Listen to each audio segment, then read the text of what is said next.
दोस्तों, अगर मैं आपसे कहूं कि आप भी 100 करोड़ रुपए कमा सकते हैं, वो भी बहुत आसानी से, तो क्या आप मेरी बात का विश्वास करेंगे? डेफिनेटली आप कहेंगे, क्या मजाक कर रहा है। 100 करोड़ रुपए कमाना कोई मजाक थोड़ी है।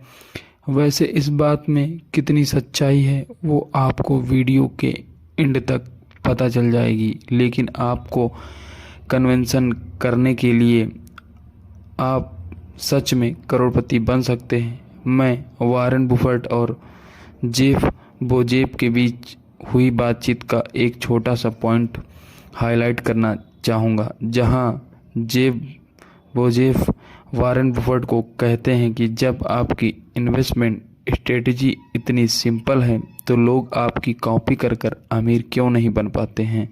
इस पर वारेन बुफेट रिप्लाई करते हैं कि कोई भी धीरे धीरे अमीर नहीं बनना चाहता है।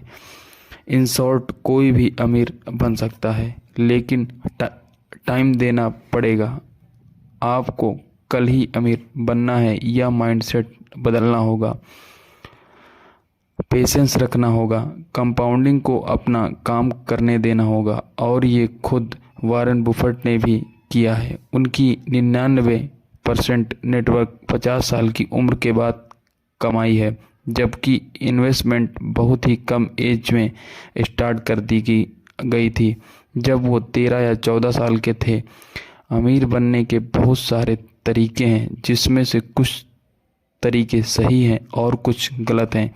क्योंकि हम इस चैनल पर गलत तरीके के बारे में बात नहीं करते हैं, किसी को करनी भी नहीं चाहिए। इसीलिए अमीर बनने के तरीकों के बारे में बात करेंगे।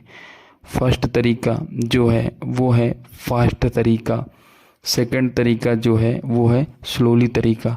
फास्ट में आता है कि आप एक बिजनेस या स्टार्टअप शुरू कर के एक बढ़िया सा आइडिया लाएं, फंडिंग उठाएं और कंपनी को पब्लिक की ओर ले जाएं, और आप जल्दी करोड़पति बन जाएंगे।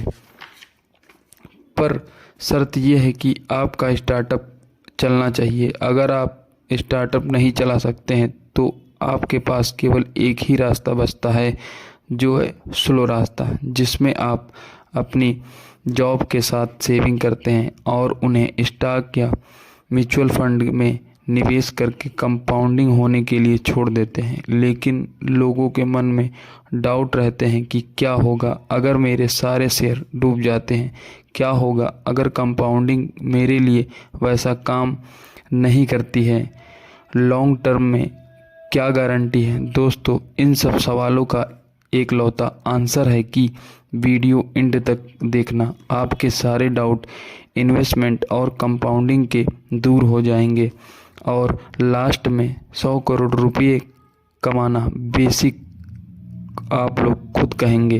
क्योंकि कोई भी पॉइंट मिस मत करना। दोस्तों, हेनरी स्काइबर नाम की एक लेडी हुआ करती थी, जो कि यूएस में टैक्स डिपार्टमेंट के सिविल सर्वेंट थी।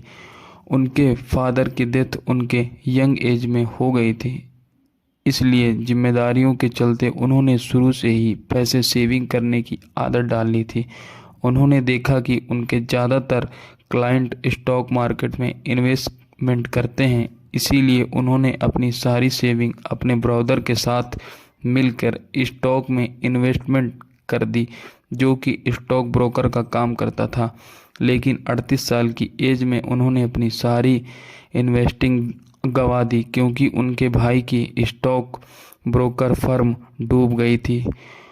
ये वो समय था जब उन्होंने डिसाइड किया कि वो अपना इन्वेस्टमेंट फ्यूचर अपने हाथ में लेंगी, और 38 साल की एज में उन्होंने फिर से स्टार्ट किया। उनके पास जो भी था उन्होंने उसी के आधार पर इन्वेस्टमेंट करना शुरू कर दिया। वो रेगुलर इन्वेस्ट करती रहीं। जब उनकी डेथ हुई तब उनके नेटवर्क $20 मिलियन की थी, जो कि बराबर होती है 164 करोड़ रुपए की। उनकी मौत के बाद उनके एस्ट्रोलॉयर ने बहुत ही चौंका देने वाली बात बोली कि इनकी इन्वेस्टमेंट स्ट्रेटजी में कुछ भी स्पेशल या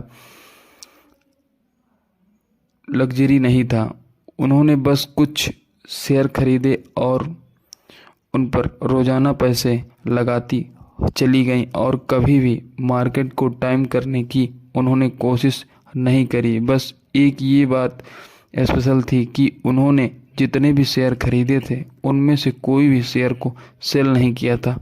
दोस्तों, ये होती है कंपाउंडिंग की पावर।